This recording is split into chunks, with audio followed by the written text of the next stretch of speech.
Hola a todos y a todas. Me permito hacer un resumen para que el sábado 25 de junio ya ustedes vayan con esto bien fresquito, ¿verdad? Entonces voy a hacer un, un- un resumen chiquitico, corto, del el tema que vamos a tocar nosotros relacionados con lo que el taller que vamos a hacer el sábado 25 de junio. Para recordar, la desviación lateral con una magnitud mínima de 10 grados o más es lo que nosotros llamamos escoliosis, y puede haber que haya una población casi de un 5% que puede tener una desviación lateral. La mayor parte de las veces va a ser a nivel derecho, porque se dice que va a ser relacionado a el corazón, que está a la izquierda y se inclina hacia la derecha. Eso dicen los teóricos. Así que podemos tener todos una curvita pequeña derecha, porque en ese caso, al ser menos de 10 grados, la llamaríamos curva, para que estemos sintonizados en lo mismo.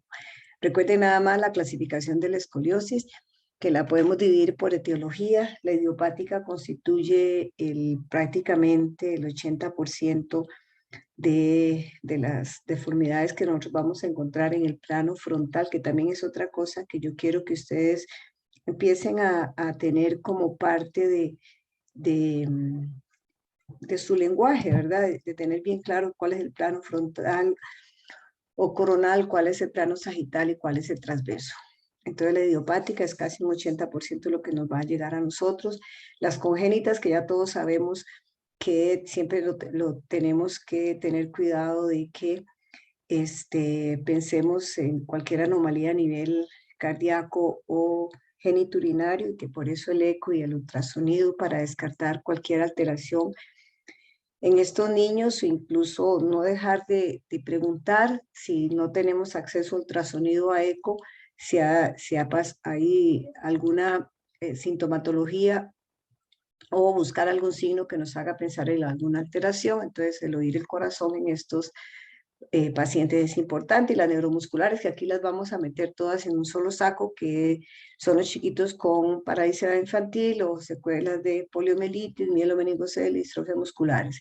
Y las misceláneas, que no podemos olvidarlas, ¿verdad? De alteraciones. Acuérdense el de Ehlers-Danlos, que es el síndrome de hiperlaxitud. Recordémonos también alteraciones, no solo la cifosis, la escoliosis, también la cifosis. Vamos a pensar en secundaria a trauma, o infección, o también por cirugía, en neurofibromatosis tumoral, o acortamientos. Y no nos olvidemos de los grandes síndromes pediátricos, ya sea congénitos o genéticos, que pueden estarse acompañando de una deformidad vertebral. Entonces, el fisiatra tiene que estar pendiente de eso, y también de las escoliosis en el adulto, ¿verdad? Las escoliosis del adulto, por patología degenerativa, que también lo tenemos que tener en cuenta. Y aquí recuerden que también las hipercifosis secundarias a osteoporosis. Vamos a ubicarnos en la idiopática, que el método de Roth fue criado para trabajar en esta población, pero eso no quita que nosotros podamos coger algunos elementos y que nos ayuden a tratar también otros pacientes. Recordemos que se clasifica también como infantil, juvenil, adolescente, que tenemos que pensar en que hay funcionales y estructuradas, y que las estructuradas pueden ser rígidas o flexibles. Hay términos que tenemos que tener nosotros bien claro a la hora de escoger, en una radiografía, a la hora de coger las vértebras.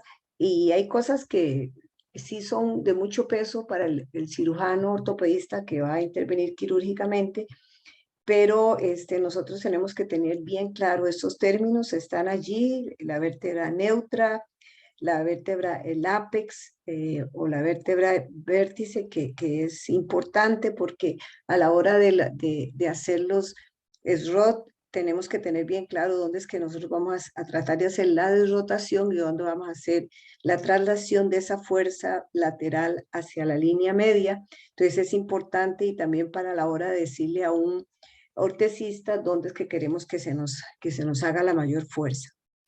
Las vértebras límites, ¿verdad? ¿Cuál va a ser?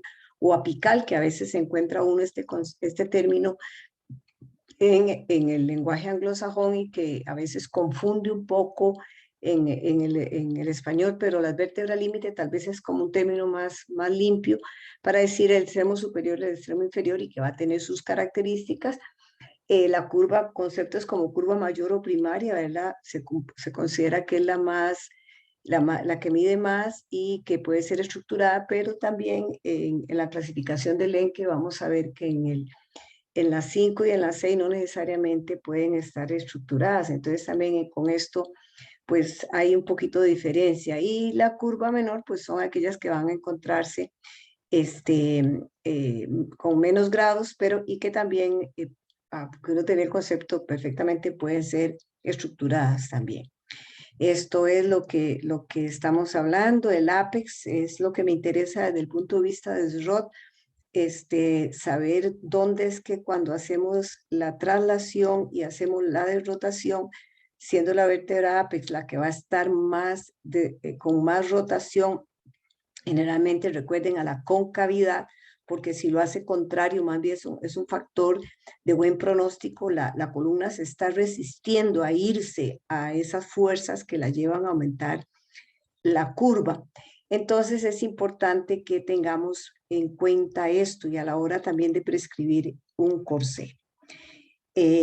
Recuerden las vértebras distales, ¿verdad? Las vértebras, ve que aquí usan la apical, que en mucho término el lenguaje apical son los extremos. Aquí la apical se está utilizando ese término para tener mejor nosotros un lenguaje uniformado o uniforme, perdón, el apex, el punto con mayor desplazamiento lateral del centro de la columna, en la que se aleja más y la que está más rotada. ¿Por qué? Porque a la hora, recuerden, a la hora de ejercer la técnica de ROT es importante tener claro dónde está el apex, y yo creo que es recomendable cuando uno no va a estar presente en esa ejecución de los ejercicios, decirle al terapeuta dónde tiene que hacer la traslación. No podemos olvidar el plano sagital, recuerden, ¿verdad? En el método COP, el tradicional, puede ser, a veces se describe que donde esté la cifosis, ¿verdad? Pero técnicamente todas las vértebras dorsales tienen que hacer una cifosis como parte de que una curva compensa a otra. Entonces, podríamos medirla desde T1, que es ahí donde van a estar la primera costilla, ¿verdad? A T12, donde está la última costilla. Si no se viera, pues T2 se vale que esté incluida en esa medición. Y Lenke es uno que la mide de T5 a T12. Entonces también uno puede tener T2, no solo poner T2, T12, según COP, y Lenke de T5 a T12. Nada más, recuerden que escoliosis, todo su rollo con el griego, ¿verdad? Y que ya tenemos muy claro que se dicen que es una curva, cuando se dice que es una escoliosis, y tenemos bien claro cuáles son las idiopáticas, las congénitas y las neuromusculares. Ahí también que tener un poquito claro cuando uno, para poderle llamar bien, y ustedes van a encontrar que es un gran problema a la hora de querer uno hacer investigaciones con escoliosis, porque todos clasificamos como nos da la gana, y realmente esto ya está más que definido a nivel internacional. Las cervicales, el apex puede estar en la C1 y C6, en ese concepto. Las cervicotorácicas pueden estar desde C7 a T1, ahí puede, y si es muy corta o muy larga, recuerde que las de radio corto son curvas que hay que preocuparse uno por ello. Las de radio largo no es que uno no se preocupa, pero la posibilidad de provocar un daño a nivel del canal medular es menor a que si tienen un radio corto es cuando cogen 3 vértebras o 4 vértebras. Las torácicas igual, esas van a ser son muy comunes. Entre T2 y T11 puede estar el ápex. Las toracolumbares entre T12 y L1, uno puede encontrar ahí la vértebra con mayor desviación y todavía se sigue llamando lumbares, toracolumbares y las lumbares, que obviamente van a ser en las 5 vértebras lumbares, y por lo general uno puede encontrar un ápex en L2 o en L4. Y de una vez aquí el concepto que lo más frecuente es lo típico, ¿verdad? Dorsal derecha, lumbar izquierda. Y las lumbosacras que, como ustedes ven, van a ser un radio corto porque probablemente empiece en L4 y puede terminar en S1. Y es ahí donde vemos que el ápex puede llegar a ser L5, o sea, la vértebra que está más desviada de la línea central del sacro. Hay diferentes tipos de curvas, ya habíamos hablado, las curvas mayores, curva mayor, que las torácicas más frecuentes van a ser en derecha, y la vértebra límite superior puede ser T4, T6, la límite inferior T11, L2. Entonces ustedes, con solo que se aprendan eso, ustedes ven una radiografía, ustedes van y dicen, ok, T4 puede empezar, aquí T11, T5, T11, T6, T11 o T4, T11, T4, T12, y así se va uno, y así es o L1 o L2, entonces ya ahí uno se orienta bien, aprendiéndose eso ya uno sabe, se fija y ve a dónde es que tiene que medir, igual las toracolumbares, ¿verdad?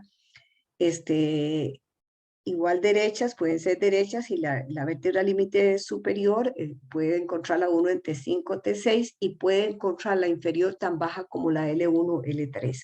Entonces ya ahí uno, si ve una sola curva, piensen que existe este tipo de curva y puede ser que sea la que ese paciente tenga.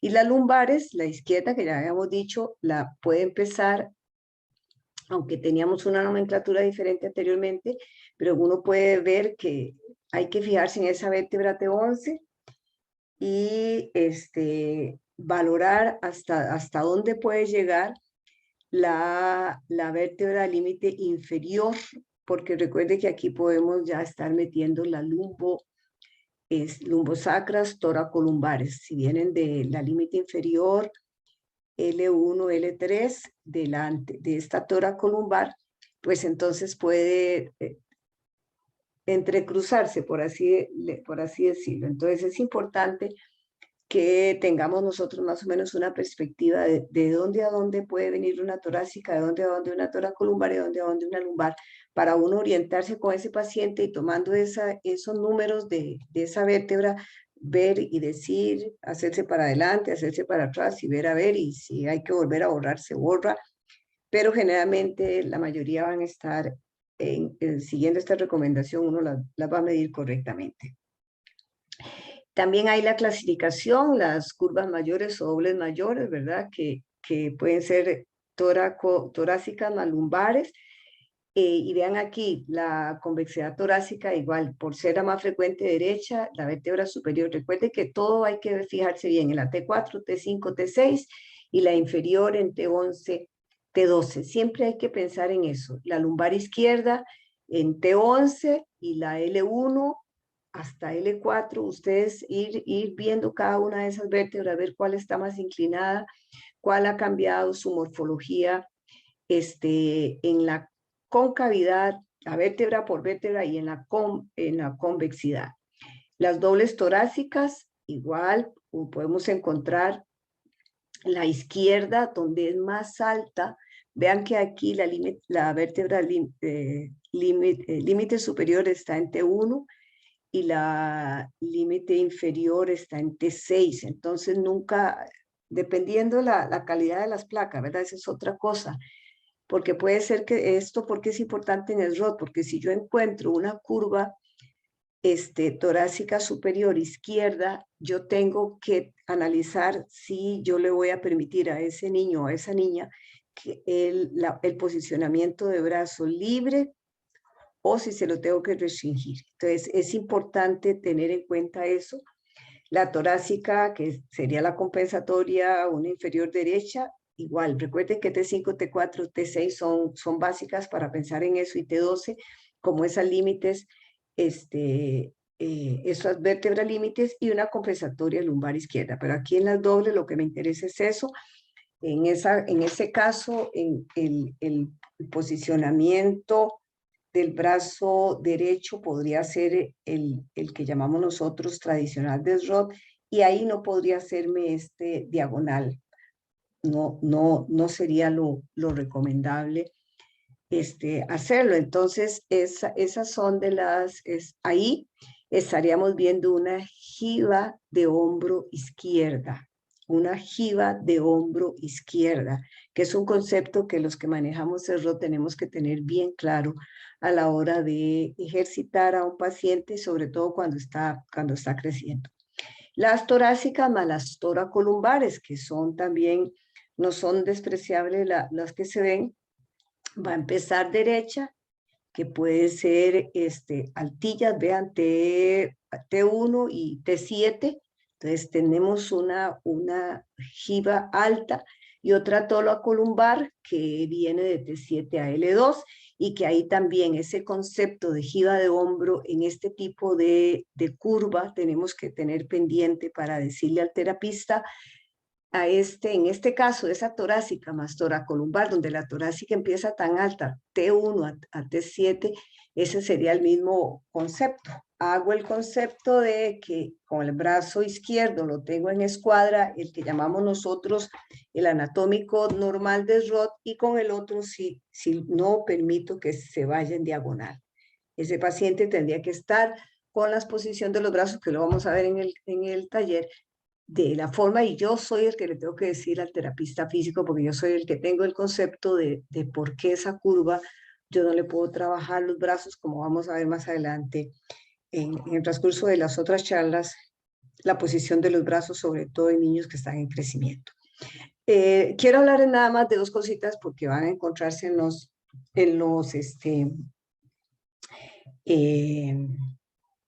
artículos. El SROT tiene mucho peso.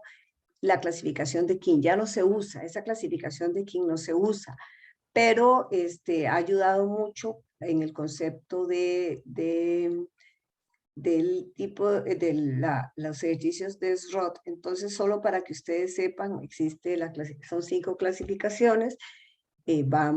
Aquí están para lo típico, ¿verdad? Más lo derecho, que es ahí donde también el tipo de curva que hemos visto, el tener pendiente estas particularidades a la hora de medir la radiografía y decir, mira, esta es una torácica alta, derecha o izquierda, ¿qué es el concepto que tengo que yo tener en relación a el cómo manejo los brazos de ese paciente, sobre todo? Y también el King es para el trabajo una de las correcciones que tiene es Roth, que es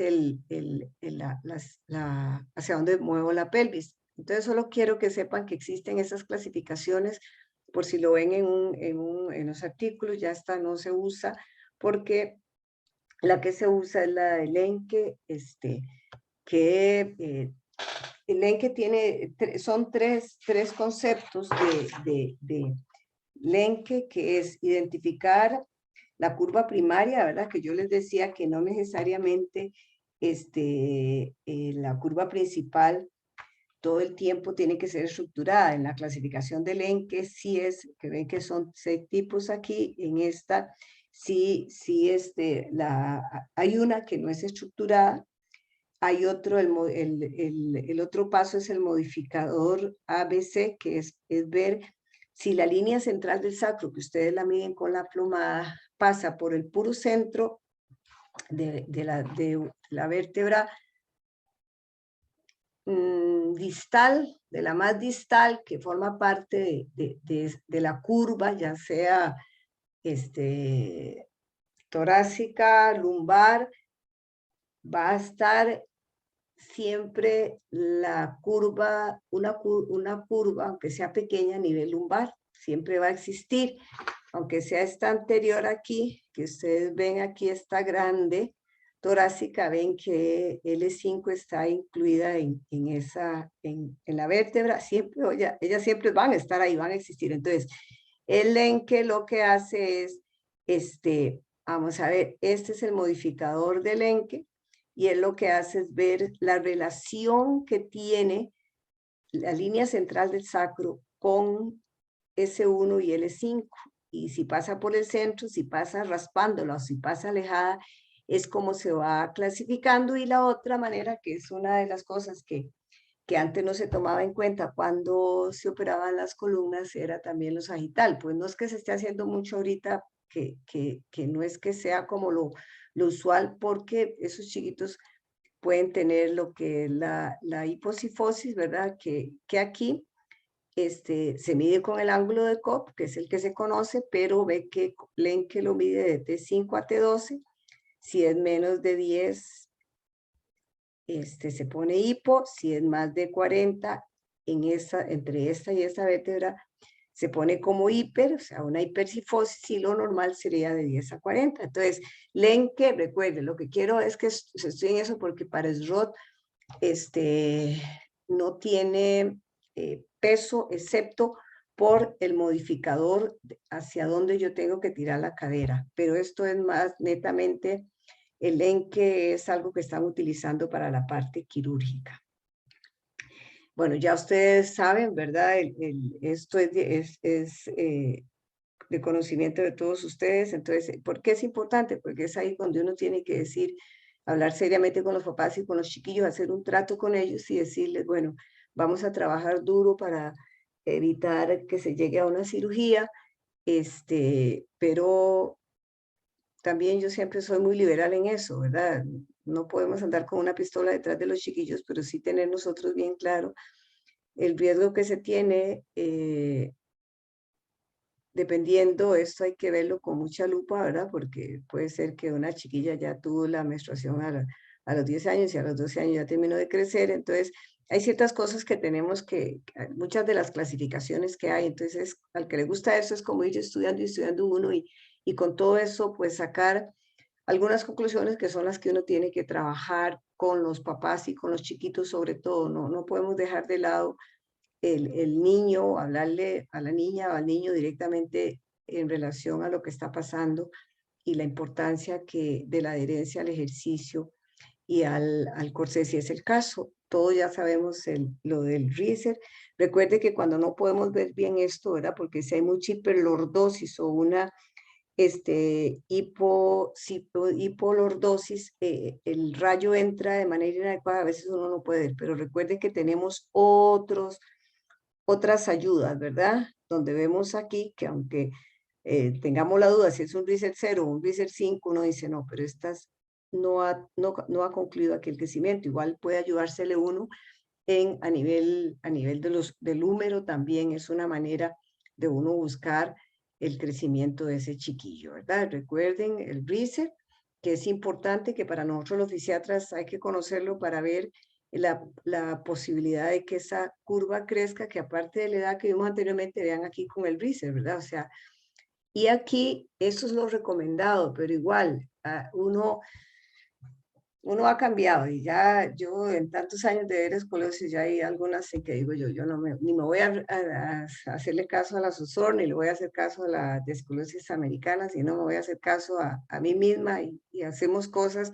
que se salen siempre y cuando manteniendo pues obviamente de lo que hay de medicina basada en la evidencia, pero también usando un poco del sentido común y de la sangre indígena que tenemos. Entonces igual, vean cómo vimos por edad y ángulos, por RISER y ángulos, y aquí solo por ángulos, ¿verdad? Entonces a veces uno dice corsé de observación 20-25 grados, pero si hay mucha distorsión en el tronco, si la manifestación de la distorsión a nivel muscular es muy grande, yo digo, no me interesa si mide 20 grados, pero yo veo que este tronco está demasiado desproporcionado, prefiero mandarle el corsé, aunque sea de noche, si fuera el caso. Muy bien, vamos a detenernos aquí y léanse en esto para poder nosotros llegar con algunas bases. Voy a dejarles otra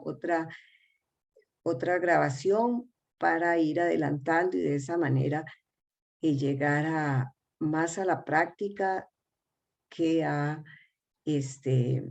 ir a reforzar, bueno, y también a reforzar conceptos, no se preocupen por eso. Recuerde, si tienen algún caso que quiera que valoremos y que le hagamos la hojita de ROS, lo hacemos y ahí mismo de una vez se les hace lo que es el ejercicio. Hasta luego.